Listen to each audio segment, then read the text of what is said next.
pertama yang harus kita ketahui adalah ada yang disebut dengan produk ijtihad dari Muhammadiyah.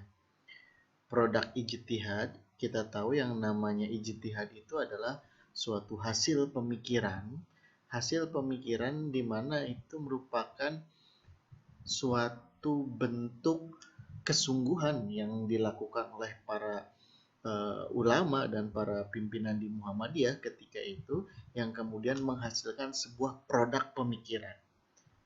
Apa produk pemikiran itu? Nah, produk pemikiran ini disebut dengan matan, keyakinan, dan cita-cita hidup Muhammadiyah, atau yang tadi saya sampaikan adalah MKCH. Jadi, rekan-rekan sekalian, Muhammadiyah pada tahun 69 yang ketika itu melaksanakan sebuah tanwir itu suatu musyawarah, salah satu musyawarah yang tertinggi yang ada di level pimpinan pusat di Muhammadiyah, di mana ketika tahun 69 ini yang bertempat di Ponorogo, Muhammadiyah menelurkan ide pemikiran yang kemudian dikenal hingga hari ini yang disebut dengan matan, keyakinan, dan cita-cita hidup Muhammadiyah.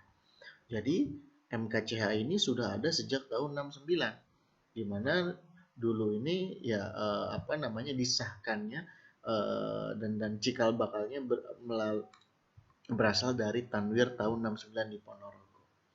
Nah, apa itu sebenarnya matan, keyakinan, dan cita-cita hidup Muhammadiyah? Matan dan keyakinan dan cita-cita hidup Muhammadiyah sebenarnya lebih ke identitas, ideologi Muhammadiyah itu bagaimana sih? Karena kita tahu ketika tahun 69 di sana ya kondisi republik ini juga sedang gencar-gencarnya terkait dengan yang namanya isu komunisme, kita tahu. Dan kita juga tahu bahwa ketika itu yang segala organisasi yang berafiliasi dengan paham komunis ya akan dibumi hanguskan oleh pemerintah ketika itu, karena memang dianggap bertentangan dengan nilai-nilai Pancasila. Nah, Muhammadiyah ketika itu menegaskan diri sebenarnya secara ideologi Muhammadiyah itu bagaimana, dan jawaban itu bisa kita lihat di matan, keyakinan, dan cita-cita hidup Muhammadiyah. Oke, jadi sekilas tentang itu ya, matan, keyakinan itu sebenarnya lebih ke ideologi Muhammadiyah itu bagaimana. Nah, adapun matan, keyakinan, dan cita-cita hidup Muhammadiyah itu terdiri dari 5 rumusan poin. Jadi ada 5 rumusan poin yang terdapat dalam MKCH ini. Di mana dari 5 rumusan poin ini itu terbagi menjadi 3 pengelompokan. Jadi ada 5 rumusan poin, kemudian menjadi sebuah 3 pengelompokan. Nah, apa saja 3 pengelompokan itu? Yang pertama, pengelompokan ideologi, lalu ada paham agama, dan juga terkait dengan berbangsa dan bernegara. Jadi sekali lagi ya, MKCH itu terdiri dari 5 rumusan poin.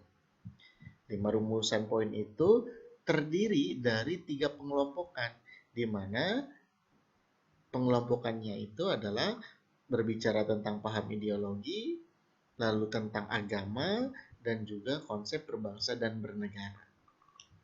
Oke, kita lanjutkan. Nah, tadi sebelumnya saya sudah memberikan, saya memberikan highlight di sini, warnanya berbeda, rekan-rekan sekalian perlu dilihat.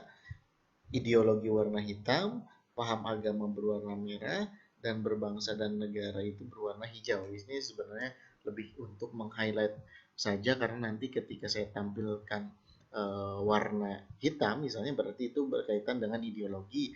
Kalau memang poinnya itu berwarna merah, artinya itu terkait dengan paham agama, dan ketika poinnya itu berlatar warna hijau, maka itu berbicara tentang berbangsa dan bernegara.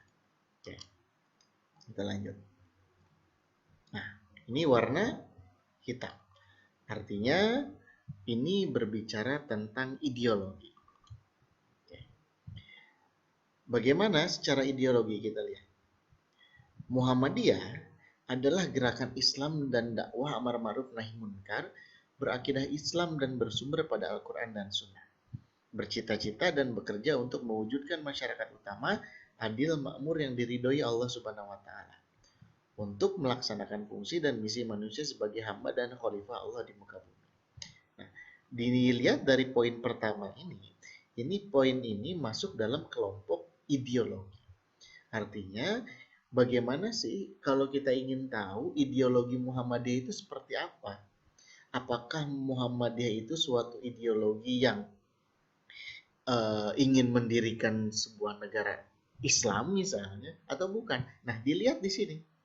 Ternyata secara ideologi Muhammadiyah itu bercita-cita dan bekerja untuk mewujudkan masyarakat utama adil, makmur yang diridhoi Allah Subhanahu wa taala. Gitu. Nah, sehingga bisa kita lihat bahwa ternyata betul bahwa Muhammadiyah itu ya lebih ke organisasi Islam yang memang memiliki cita-cita untuk mewujudkan masyarakat yang diinginkan oleh semua manusia, adil, makmur dan diridhoi Allah Subhanahu wa taala. Jadi sekali lagi sangat tidak tepat ketika kita memberikan judgement terhadap Muhammadiyah ketika Muhammadiyah itu dianggap sebagai organisasi yang ingin mendirikan sebuah negara Islam misalnya, gitu. Atau ingin memberantas paham-paham yang menyimpang dengan kekerasan misalnya. Nah, karena di sini tidak disebutkan seperti itu. Gitu. Jadi ketika ingin mengetahui bagaimana itu Muhammadiyah, lihatlah di sini. Itu yang pertama. Yang kedua, ini masih warna hitam, artinya masih berbicara tentang ideologi Muhammadiyah. Muhammadiyah berkeyakinan bahwa Islam adalah agama Allah yang diwahyukan kepada Rasulnya. Sejak Nabi Adam, Nuh, Ibrahim, Musa, Isa, dan seterusnya sampai kepada Nabi penutup Muhammad Sallallahu Alaihi Wasallam sebagai hidayah dan rahmat Allah kepada umat manusia sepanjang masa dan menjamin kesejahteraan hidup material dan spiritual, duniawi dan ukhrawi. Jadi, rekan-rekan sekalian, ideologi yang kedua, penegasan konsep dari Muhammadiyah secara tegas menyatakan bahwa Islam itu ya agama Allah.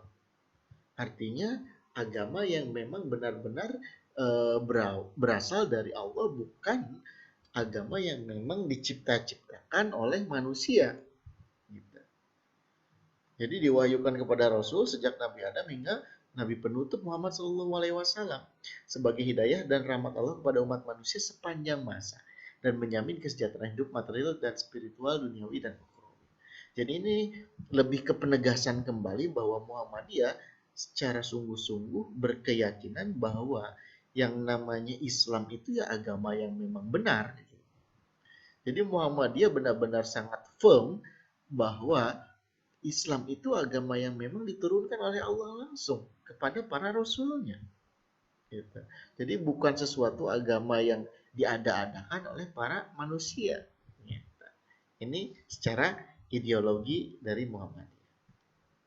Nah, selanjutnya poin ketiga ini berwarna merah. Kita tadi sudah saya sampaikan bahwa kalau yang berwarna merah ini berarti akan berbicara atau masuk dalam kelompok paham agama. Maksudnya adalah bagaimana Muhammadiyah memahami sebuah agama Islam. Kita lihat. Muhammadiyah dalam mengamalkan Islam berdasarkan satu, Al-Quran. Al-Quran adalah kitab Allah yang diwahyukan kepada Nabi Muhammad SAW. Lalu juga Muhammadiyah mengamalkan Islam itu berdasarkan sunnah Rasul.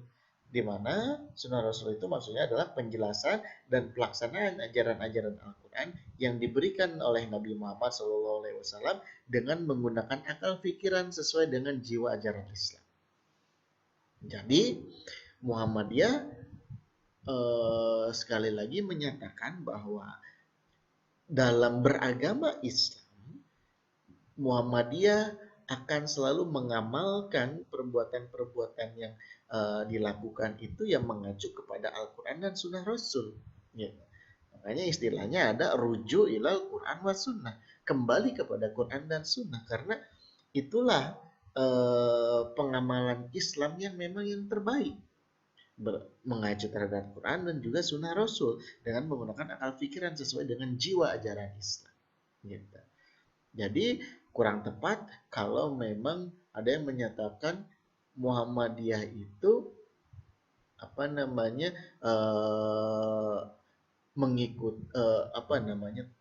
mengikuti secara membabi buta ajaran Ahmad Dahlan misalnya.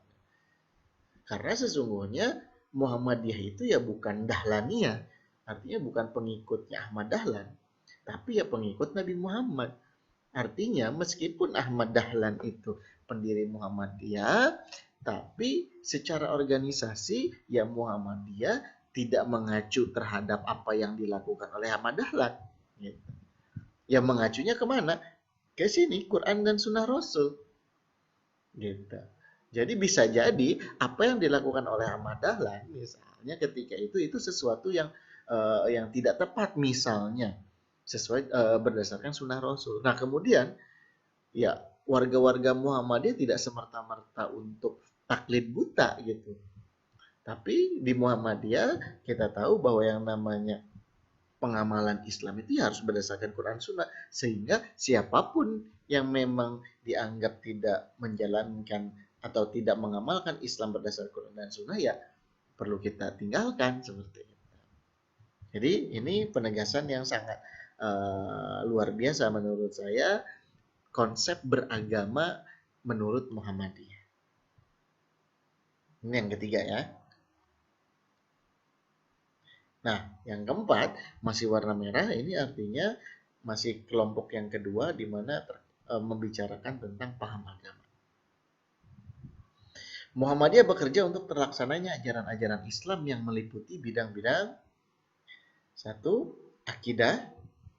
Maksudnya Muhammadiyah bekerja untuk tegaknya akidah Islam yang murni, bersih dari gejala-gejala kemusyrikan, bid'ah dan khurafat tanpa mengabaikan prinsip toleransi menurut ajaran Islam.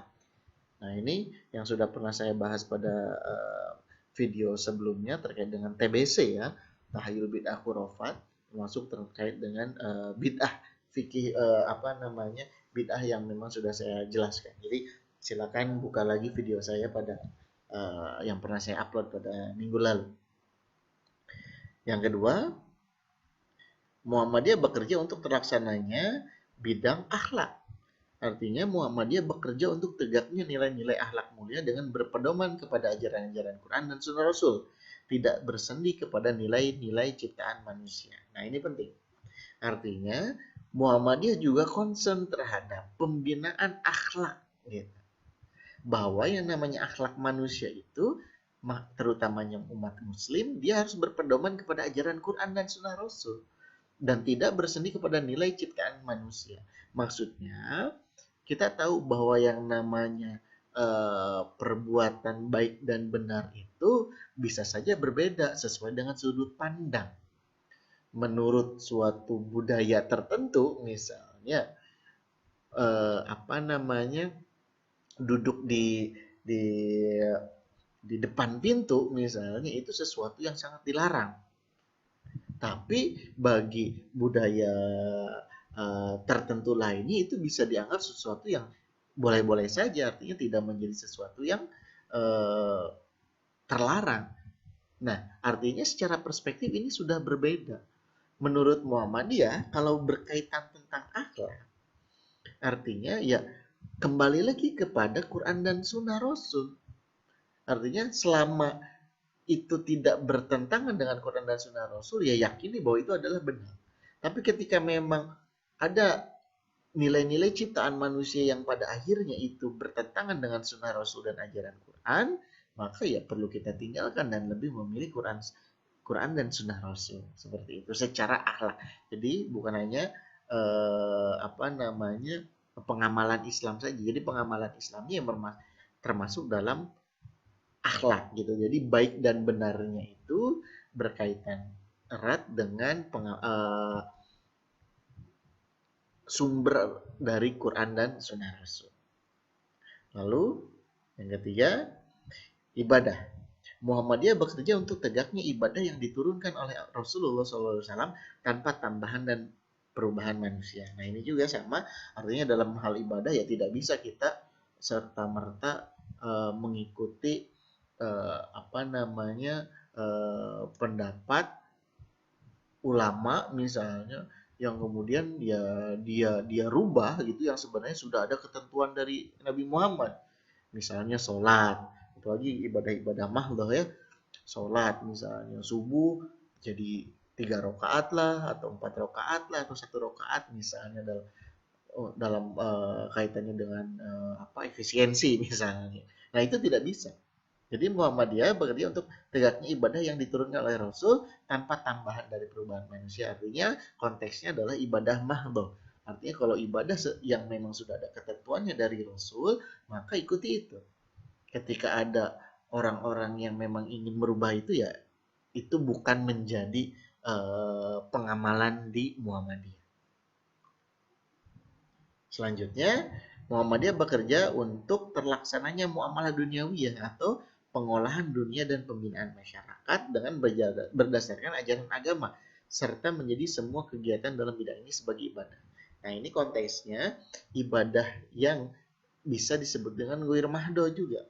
Artinya bahwa dalam konteks muamalah duniawiyah atau pengolahan dunia dan pembinaan masyarakat itu tetap harus disangkut pautkan terhadap ajaran agama gitu. Serta menjadi semua kegiatan, artinya apapun yang kita lakukan di dunia ini ya itu ranahnya adalah dalam rangka beribadah kepada Allah. Misalnya dalam rangka muamalah duniawiyah, pengolahan dunia dan pembinaan masyarakat. Sekolah misalnya. Kita tahu dalam ajaran Islam yang namanya menuntut ilmu itu menjadi suatu kewajiban. Tapi tidak diterangkan secara terperinci menuntut ilmunya itu harus bagaimana, apakah harus mengikuti sekolah formal atau tidak misalnya. Nah, dalam konteks muamalah duniawi ya, artinya pengolahan dunia dan pembinaan masyarakat, hal tersebut tidak mesti harus mengacu terhadap apa yang dilakukan oleh Rasul. Karena zaman ketika Rasul dengan zaman hari ini ya berbeda. Kalau sekarang yang menuntut ilmu ya harus melalui jalur formal misalnya. Zaman dulu, zaman Rasul tidak ada seperti itu.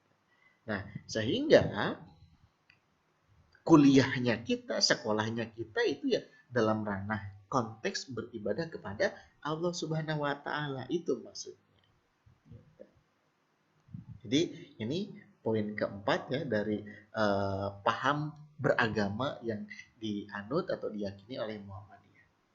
Dan yang terakhir, nah warna hijau artinya ini adalah pengelompokan yang terakhir, di mana kelompok terakhir itu disebut dengan konsep berbangsa dan bernegara yang dipegang oleh Muhammadiyah. Bagaimana konsep berbangsa dan bernegara di Muhammadiyah? Kita lihat. Muhammadiyah mengajak segenap lapisan bangsa Indonesia yang telah mendapat karunia Allah berupa tanah air yang mempunyai sumber-sumber kekayaan, kemerdekaan bangsa dan negara Republik Indonesia yang berdasar pada Pancasila dan Undang-Undang 1945 untuk berusaha bersama-sama menjadikan suatu negara yang adil dan makmur dan diridhoi Allah Subhanahu wa taala, atau yang lebih disebut dengan baldatun thayyibatun wa rabbun ghafur. Baldatun artinya negeri yang baik, wa rabbun ghafur, dan juga penuh dengan ampunan Allah, penuh dengan rahmat dari Allah. Nah, artinya rekan-rekan sekalian, secara paham berbangsa dan bernegara, Muhammadiyah sangat percaya bahwa sebagai warga negara kita ya harus taat terhadap Pancasila dan Undang-Undang Dasar 1945. Jadi tidak ada keinginan dari Muhammadiyah secara organisasi untuk mendirikan sebuah negara di atas negara.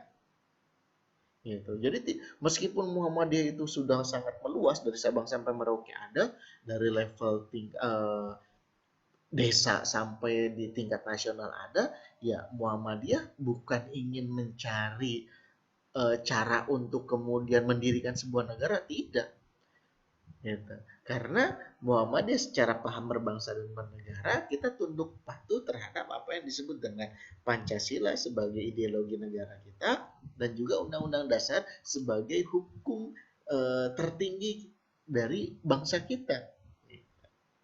Nah, dengan Pancasila dan UUD 45 inilah yang kemudian digunakan untuk berusaha bersama-sama menjadikan negara Indonesia ini adil dan makmur dan serta diridhoi Allah.